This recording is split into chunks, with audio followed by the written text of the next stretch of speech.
جن آیتوں کی آج قرآن کے اندر تعلیم پا کر آپ ایک وحشی درندے بن رہے ہیں اور اس کو آپ اسلام کہہ رہے ہیں۔ السلام علیکم۔ اس وقت سارے ہندوستان میں وسیم رضوی صاحب کا چرچا ہو رہا ہے۔ ان صاحب نے کہا تھا کہ قرآن کے 26 آیات ایسے ہیں جو دہشت گردی کو پروموٹ کرتے ہیں۔ یہ بات سراسر غلط ہے۔ تو انٹرویور صاحب نے ان سے کئی مثالیں مانگی، پروف مانگا، ایگزامپلس مانگے، مگر رضوی صاحب ادھر ادھر بہک رہے تھے۔ آخر کار انہوں نے چند آیات کا ذکر کیا۔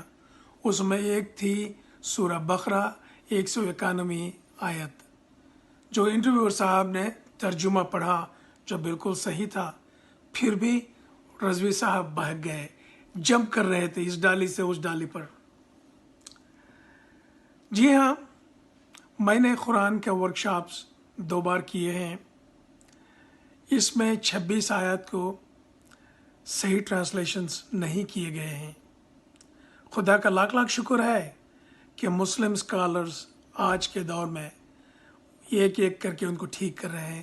مثال کے طور پر سورہ فاتحہ کی آخری آیات میں غلط ٹرانسلیشن ہوا تھا، جو لفظ قرآن کی آیت میں نہیں تھے اس کو دھرے گئے تھے، جنہوں نے ہلالی خان صاحب نے کیا تھا۔ وہ خدا کا شکر ہے اب اس کو ٹھیک کیا گیا ہے۔ 2012 میں سعودی عرب سے مدینے سے پرنٹ ہو کے آتی ہے کتاب، وہ ٹرانسلیشن اس کو ٹھیک کیا گیا ہے۔ میں نے سعودی ایک گروپ آیا تھا میرے پاس اسٹیٹ ڈپارٹمنٹ سے، ان کو بتایا کہ مسئلہ کیا ہے، تو انہوں نے اور کئی لوگوں نے اس پہ کام کیا تھا۔ پھر وہ آیت کو ٹرانسلیشن اب ہلالی خان کی کتاب میں وہ ٹرانسلیشن ٹھیک آ رہا ہے۔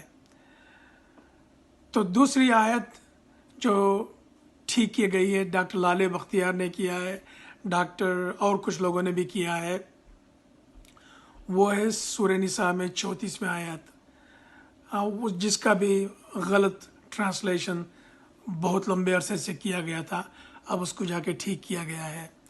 تو ہمارا فرض بنتا ہے کہ جو ٹرانسلیشنز ہم کو دی گئی ہے ہم اس کو سچ نہ سمجھیں۔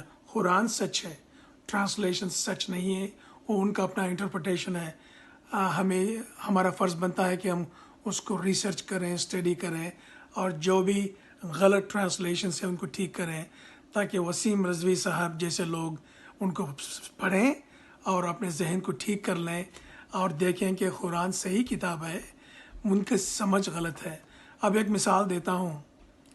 اگر کسی سپریم کورٹ کے جج نے یہ ججمنٹ دیا کہ یہ انسان برا انسان ہے، اس کو پھانسی پہ، سولی پہ چڑھا دیا جائے یا اس کو گولی مار دیا جائے، اگر کوئی صرف وہی جملہ پڑھے گا تو برا لگتا ہے کہ کیوں اس انسان کو، جو میں جانتا ہوں اچھا انسان ہے، اس کو کیوں سولی پہ چڑھایا جا رہا ہے، کیوں گولی مارا جا رہا ہے۔ مگر اگر آپ اس ججمنٹ کو پڑھیں، سپریم کورٹ کے یا ہائی کورٹ کے، کسی بھی کورٹ کے، وہ ججمنٹ میں یہ لکھا ہوتا ہے 3 ورسز بیفور کہ اس بندے نے کسی کو مارا تھا، کسی کا قتل کیا تھا، کسی سے زیادتی کی تھی، برائی کی تھی، اس کی سزا اس کو یہ مل رہی ہے۔ یہ بات ہے قرآن میں، قرآن جسٹس کے بارے میں ہے۔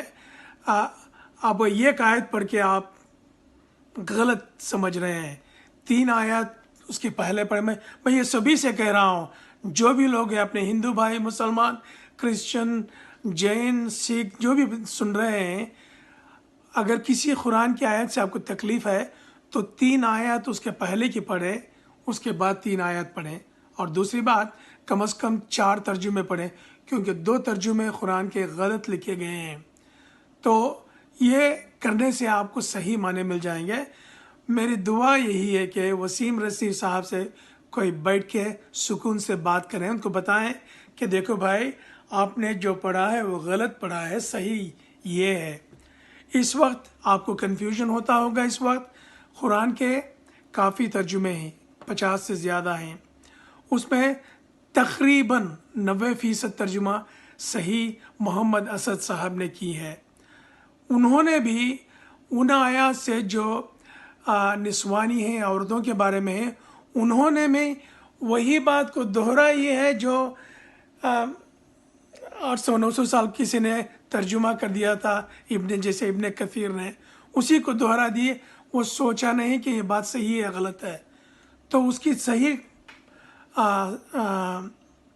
بات ڈاکٹر لالے بختیار نے کی ہے، جس کو سب نے مان لیا ہے.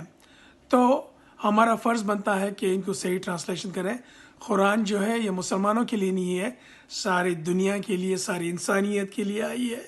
یہ کتاب ایک اچھے معاشرے کو، ایک اچھے نظام کو لانے کی بات ہے.